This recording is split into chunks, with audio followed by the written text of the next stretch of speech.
Hi everyone, welcome to another exciting edition of Words, Images, and Worlds. On this episode, I am delighted to be talking with illustrator, comics creator Will Perkins. Will, thank you for joining and Thank jumping you. in. Thank you so much for having me, Jason. How you doing? I'm good. I'm good. Thanks for asking.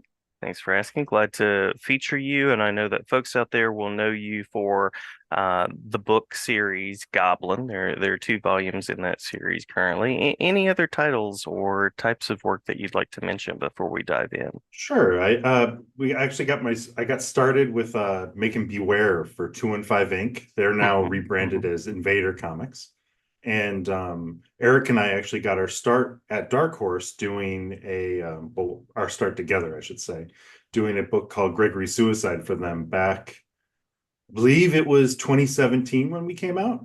It was Mhm. it was a let's say a quiet launch, but we liked working with each other, so we kept going. And Goblin was 2021, and now here we are with Goblin, The Wolf in the Well, and 2024. Awesome, awesome. Well, I usually ask about the origin story and the way that people connect with storytelling and comics. So, what was that like for you? For me, discovering comics in my own little way, you mean? Hmm.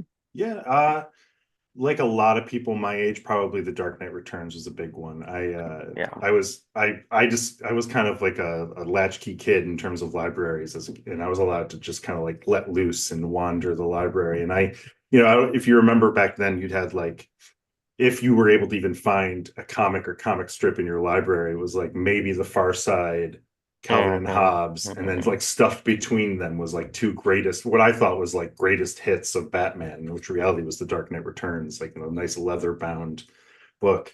And I took that thing out every month. I didn't know what I was reading. I thought it was weird, and it was unlike anything I'd ever seen because like I had fallen in love with comics as digging through my brother's piles of comics or I had like a neighbor who had just tons of Archie books. Those are the ones he let me touch with my grubby hands. Hmm. And so like to this day, like an Archie cover like fills me with that like nostalgic love, even though I don't know that I ever read any. I just loved like the act of holding something like that so colorful.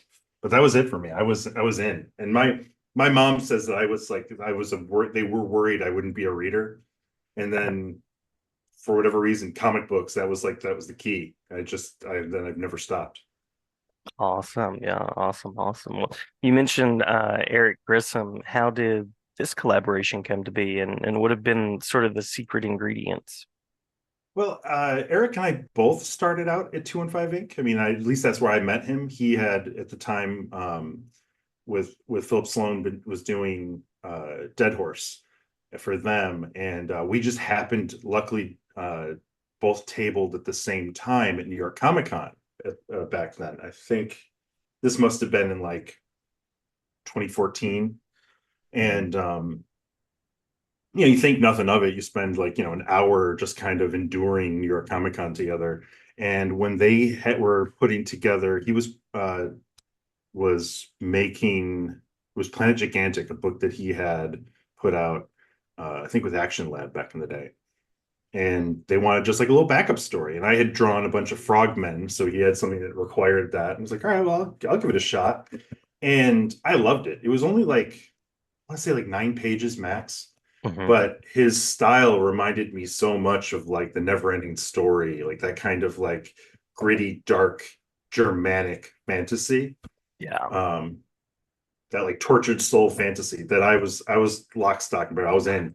And he reached out to have me do another story, kind of like, hey, let's just see if we can create something together.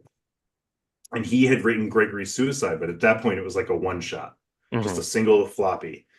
And it was a pitch for a floppy that then was like, well, we've already done 11 pages. What's 10 more pages? And they're like, all right, well, let's self-publish this thing. So he put it out under his label.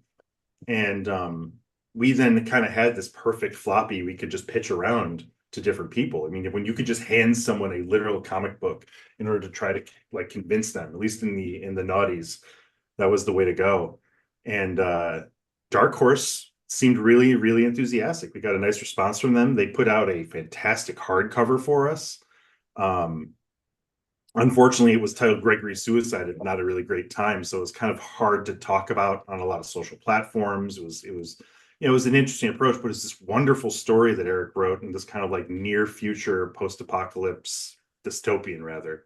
Hmm. Hmm. Um, where we had this like main character who was essentially an allegory for your old cell phone, right? Like if you don't get rid, you just kind of like basically the idea that anytime the spy would get in over his head, he could just off himself, wake up in a new body and start over.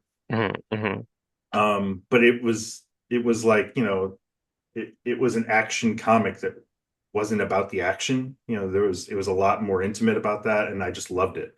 So when he came around to me, and feel free if I'm rambling, I tend Oh, to ramble on this you stuff, are fine. You are fine. but he came to me with Goblin. But he Eric was kind of ready to walk away from comics. I think he's a very prolific writer, and he wanted to try something new, and he was going to try like a children's fantasy novel. And I read this pitch that he had because I think he only wanted me to do like, you know, little interstitial art, you know, in chapter heads, kind of like the Hobbit or something. And I read this thing and I just loved it. You know, I Mm. loved that. I loved that it was in its immediacy. It was like a Conan flipped on its head, you know, from playing video games and being like, well, you know, if you kill all of but one of the goblins in Skyrim, what Hmm. happened to that little goblin that you just abandoned, right? And so I begged him to let me do just let me do a pitch. Like we can come up with 14 pages, you know, 10 to 14 pages, and if people like it, but more importantly, if you like it, maybe Hmm. we pass it around, see if Dark Horse likes it, and if they do, let's give it a shot. And luckily, I was able to convince them. I was able to Nice. at Nice. least trick them into it. And then there we are, 154 pages later. Goblin is released at Dark Horse. Yeah. Well, what's it like? I imagine it's a lot like mountain climbing or marathoning or something like that to embark on 150 Oh pages yeah, or more. yes, absolutely. It's a marathon for sure, but it's that's kind of, I don't know how some people do it, like unless they have like with someone like Eric as a writer where you can have total faith. Like I know his script, I know where he's going. I mean, that's part of it is knowing, like I knew I usually try to find something at the end of the book that I'm excited to work towards. And that is like that gives my own storytelling muscles something to kind of anticipate. Mhm. Whereas if you just kind of make it a grind and a battle of attrition every page and every day, you can get bogged down by those numbers. When we finished book one, I always felt book one was a little brief in terms of like for a nice fantasy adventure, the pace was so quick because we were creating it for such a young audience. We didn't want to overstay our welcome. And we got feedback kind of feeling that same way where like, oh my God, I wish some of these scenes were longer and more drawn out. Because you know, those scenes you get to kind of really feel and connect with those characters. So I said to Eric for book two, like, go nuts. Like, don't worry about page count. Like, give me what your favorite length would be. And he came back with 250 pages for book two. Mhm. And then yeah, you're faced with that, like, well, I asked for this. Like it's this. But luckily book two especially had some really, really like scenes at the end of the book I was really excited to draw. So you end up not so much counting the total as so much like closing that distance of like keep it up because once we get here, we're going to finally be able to connect these two pieces. And that's usually if you do it correctly, that's where the magic in comics is, right? You Mhm. know, Mhm. book two involves a lot more like separation anxiety in our characters. So like the ability of like how far can I pull this rubber band apart and just see how far because if I pull just enough when it snaps, it might be really special. Awesome. Yeah, yeah. And you were talking about Gregory. I know that's science fiction dystopian. This is very much in the realm of fantasy. So what kind of draws you to those genres? Really dark fantasy movies as a kid. Hmm.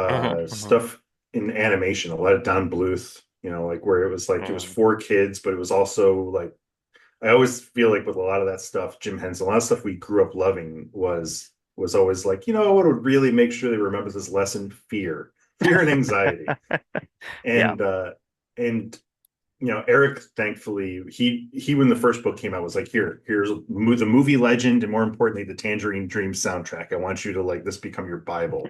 So now, like those two things are synonymous with book one for me. I can't hear that music without thinking of Rick and Fish Breath.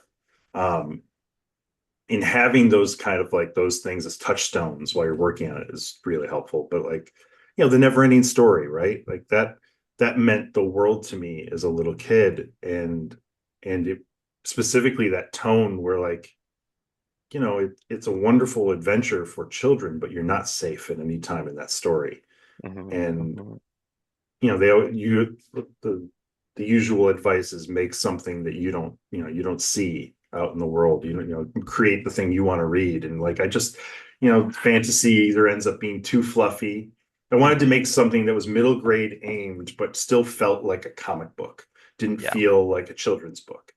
And navigating that tone was the adventure itself in that first book. Finding a way to draw things that, if somebody comes up to you and says, well, what's this about? Your leading question is, well, a goblin's entire family is murdered. Like, Mhm. I promise it's for, 8 and up, but it was, having those touchstones from your own childhood and your own favorite things is nice because you can kind of look back and be like, what did I think was too much? What was not enough? What do I miss especially? Yeah, love that. Love that. I too was scared once or twice as a child by Skeksis as well. So Oh yeah. absolutely. That was the other soundtrack that was like on regular rotation. Oh yeah. Yeah. Well, I was going to ask about sort of the craft of creating this visual world, this fantasy world. What was that like for you? Um, it was a lot of fun. I love, sometimes when you work on something like Gregory, where everything has a reference, right? Like, if I don't draw, this particular vehicle or that particular building exactly how it is, you notice it takes you out of the story. And when you get to do something like in fantasy, especially like something a bit more out there, you can just make what you want. And so like landing on what I enjoy when I play Dungeons and Dragons, or when the video games that I play, the things that I enjoy most are this like Western fantasy gothic combination. And Hmm. being able to just kind of do that and play, but also have someone like Eric who he's not hands off. He's there. If I at 2 in the morning have a question about a specific thing, he might not have the answer, but he's willing to give you an idea what he saw and what his interpretation was. So it's kind of nice. It's nice to have the freedom to kind of come up with what you would enjoy and not have to worry about it. Is it fitting a particular genre or tone? But having a collaborator like Eric who can sit there and say like, well, I always wanted it to be, 400 years ago in these mountains lived these people. Like, okay, I can work that with that. Hmm. That's a great leaping off point now where I can at least use that as like my mantle to build on. Cool. Very cool. Yeah. Well, as far as the creative vision, what is next and what is current that you'd like to share with people? Currently we're in the heart of promoting book two. Hopefully it sells well and people recommend it to people. So because I know that Eric has book three kind of he has the bones in the ground, and now we just kind of I think he's just waiting to have the time to build the rest of it. I got a couple things in the hopper that they don't really have titles or publishers quite yet. I'm doing a project with Invader Books with my brother, who we created Beware back in the day together. Always looking for an excuse to make something. Nice. And yeah, I mean, right now we're wrapping up an Oracle card set that kind of ties into the world of Goblin, and getting ready for the next, this fall, I think is when finally we'll start be able to work on some new stuff. Cool, cool. If I want to find out more, if I'm a listener and I want to see the work, if other than the images I've put in the video, if I Mm-hmm. want to check out the books, if I want to follow along, where would be some places that I might connect? At Will Perkins Comics on Instagram is where I post probably too much behind the scenes stuff. You can also follow Eric. It's available in the actual back of the book. Let me get you his handle. I want to make sure it's the right one. Hmm. Um, which is just at E Grissom. on Instagram, as well as he has his links to his Twitters. But the realmofgoblin.com, realmofgoblin.com is the best website where we have basically everything, all our news linked to there as well as the Instagram. So can't miss us anywhere else. Awesome, awesome. Well, did we miss anything in the talk through that you want to make sure to share before we close out? Goblin, the Wolf in the Well, the sequel is came out on the 16th of July. It's everywhere where fine books are sold. Order your copy, share your copy, order two copies. Yeah, it's impressive visual storytelling and fantasy storytelling, which are two things that I love. Absolutely. I'm I'm glad you enjoy it. So thank you so much for having me.